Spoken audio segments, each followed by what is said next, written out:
Root mean square value of A C, alternating current की root mean square value. आपको पता है I equal to I naught sine omega T. I naught क्या है? Maximum value of A C. ठीक है, तो यहाँ पे पहले क्या लगाएंगे, जो आपकी करंट है ए सी उसका क्या हमने स्क्वायर किया और स्क्वायर के बाद उसका मीन किया। पीछे चलेंगे, स्क्वायर मीन फिर रूट। तो पहले इसकी हम स्क्वायर मीन वैल्यू निकाल लेंगे। ठीक है, तो आई का स्क्वायर किया और उसके बाद उसकी मीन वैल्यू। तो ये कैसे फाइंड हुई है? देखो, ये जो मीन वैल्यू हम फाइंड कर रहे हैं वो एक साइड ड्यूरिंग वन साइकिल में हम मीन वैल्यू फाइंड कर रहे हैं, 0 से t, मतलब 0 से t साइकिल, मतलब वन साइकिल कंप्लीट हुई उसमें हम मीन वैल्यू फाइंड कर रहे हैं। तो सबसे पहले मैंने क्या लगाया, इसका स्क्वायर, आई का स्क्वायर लगाया और उसके बाद मीन फाइंड करने के लिए कहां से 0 से t तक का इंटीग्रेट किया और टोटल वैल्यू कितनी है t। भाई मीन कैसे आप फाइंड करते हो? टोटल नंबर ऑफ एडिशन और उसके बाद जो टोटल वैल्यू होती है उससे डिवाइड करो। तो 0 से t आई स्क्वायर डी टी किया अपॉन t कर दिया, ये वैल्यू क्या हो गई? आई स्क्वायर की मीन वैल्यू। ठीक है, और ये इसमें 1/t बाहर निकाल लिया, आई स्क्वायर डी टी को हम 0 से t तक इंटीग्रेट करेंगे। तो इंटीग्रेट करने के लिए आपको आई की वैल्यू पता है।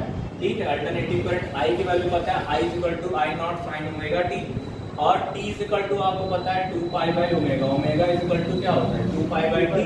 तो t equal to 2 pi by omega. यहाँ पे देखो सब चीज वही रखी हुई है, यहाँ पे हमने पुट कर दी है वैल्यू t की वैल्यू पुट की है नीचे।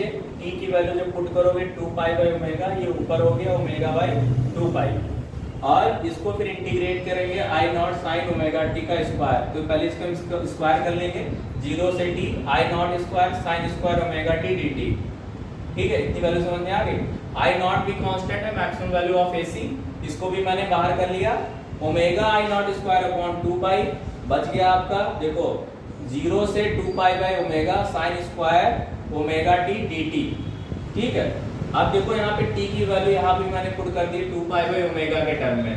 ठीक है, यहाँ पे देखो बेटा, ये फॉर्मूला आपका होता है साइन स्क्वायर थीटा, क्या होता है 1 माइनस कॉस थीटा अपॉन 2।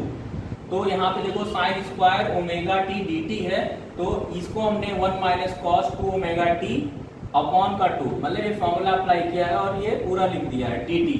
अब इसके बाद हम यहाँ पे इंटीग्रेट करेंगे, उससे पहले हम ये 2 कांस्टेंट टर्म को बाहर निकाल लेंगे। ओमेगा आई नॉट स्क्वायर 2 पाई, ये 2 वाला मैंने बाहर निकाल लिया इंटू 2, और इसको इंटीग्रेट करेंगे 0 से 2 पाई बाई ओमेगा, बच गया आपका ऊपर का term 1 minus cos 2 omega T D T.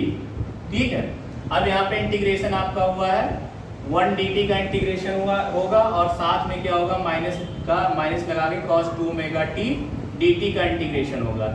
Integration यहाँ पे हम किए हैं, तो देखो 1 dt का t हो गया और cos 2 ओमेगा t का इंटीग्रेशन करेंगे तो sin 2 omega t by 2 omega आएगा। इसकी मैंने लिमिट लगाई थी 0 से 2 पाई बाई ओमेगा, तो यहाँ से लिमिट है 0 से 2 पाई बाई ओमेगा। ठीक है, अब इसके बाद हम यहाँ पे क्या करेंगे, लिमिट अप्लाई करेंगे। लिमिट अप्लाई करने के लिए क्या, अपर लिमिट माइनस का लोअर लिमिट। तो अपर लिमिट को एक बार वैल्यू रख देंगे, जो वेरिएबल आपका t है, तो t 2 पाई बाई ओमेगा, जहां जहां t है वहां 2 पाई बाई ओमेगा पहले पुट करेंगे, उसके बाद माइनस लगा के, है ना, upper limit minus lower limit. तो वहां पे देखो यही चीज किया है, ये पूरा टर्म वैसे ही रहेगा कांस्टेंट वाला, ओमेगा आई नॉट स्क्वायर अपॉन 4 पाई कर दिया। यहाँ पे देखो अपर लिमिट अप्लाई करेंगे तो 2 पाई बाई ओमेगा, तो t की जगह 2 पाई बाई ओमेगा हो गया, माइनस का अभी यही करेंगे ना, इसमें रखेंगे t की वैल्यू, t की जगह क्या रखेंगे 2 पाई बाई ओमेगा। ठीक है, उसके बाद माइनस लगा के करेंगे ना, upper limit minus lower limit, तो लोअर लिमिट में 0 वैल्यू है तो t की वैल्यू 0 हो जाएगी। और यहाँ पे देखो 2 पाई बाई ओमेगा करेंगे, 2 pi by omega into 2 pi by into 2 pi by omega करेंगे ना, तो ये जो वैल्यू आ जाएगी। ठीक है, यहाँ पे देखो जब 0 रखोगे तो वैल्यू 0 हो जाएगी, यानी जब जो माइनस वाला आएगा 0 के टर्म में, खाली आपका यही वाली वैल्यू से आंसर आएगा 2 पाई बाई ओमेगा। दोबारा जब लोअर लिमिट माइनस करेंगे तो यहाँ भी 0, यहाँ भी 0, तो साइन 0 0 पूरा कैंसिल हो जाएगा, टर्म 0। अब आपका जो बचेगा वो क्या बचा, 2 पाई बाई ओमेगा माइनस का साइन 2 पाई, टी की जगह हमने लिखा 2 पाई बाई ओमेगा अपॉन 2 पाई। इसी को हमने सॉल्व किया तो ओमेगा आई नॉट स्क्वायर अपॉन 4 पाई आया, 2 पाई बाई ओमेगा माइनस का, अभी देखो यहाँ से ओमेगा ओमेगा कट जाएगा, साइन 4 पाई बाई 2 ओमेगा। ठीक है, साइन 4 पाई का मतलब क्या हो गया आपका, साइन 4 पाई का मतलब 720 है ना, 2 पाई मतलब 360, तो 4 पाई मतलब 720। तो 720 को हमने ये इस टर्म में तोड़ लिया ना, इसका फॉर्मूला होता है, इसको लिख लिया 2 इंटू 360 प्लस का 0, यानी इस टर्म में sine n into 360 plus theta, sine theta होता है, तो उसी को हमने उसी फॉर्म में इसको कन्वर्ट किया है, साइन 2 इंटू 360 प्लस थीटा की जगह 0 लिखा, तो ये इसका फॉर्मूला आएगा साइन 0, यानी 720 की वैल्यू आएगी साइन 0, साइन 0 की वैल्यू 0 होती है, तो 720 की वैल्यू भी क्या होगी, 0 ही होगी। ठीक है, तो ये पूरा टर्म आपका क्या हो गया, 0 हो गया, क्योंकि साइन 4 पाई की वैल्यू 0, तो पूरा टर्म 0 हो गया। यहाँ पे देखो आपका यही चीज निकल रहा है, ओमेगा आई नॉट स्क्वायर अपॉन 2 इंटू 2 पाई, और ये जो वैल्यू आई है आपकी इतनी बची, इससे मल्टीप्लाई हो जाएगी 2 पाई बाई ओमेगा। 4 पाई को हमने फिर से इस फॉर्म में लिख लिया 2 इंटू 2 पाई, क्योंकि यहाँ पे 2 पाई है तो कैंसिल होगा, 2 पाई से 2 पाई कैंसिल हो गया, ओमेगा से ओमेगा कैंसिल हो गया, आई नॉट स्क्वायर अपॉन 2 बचा।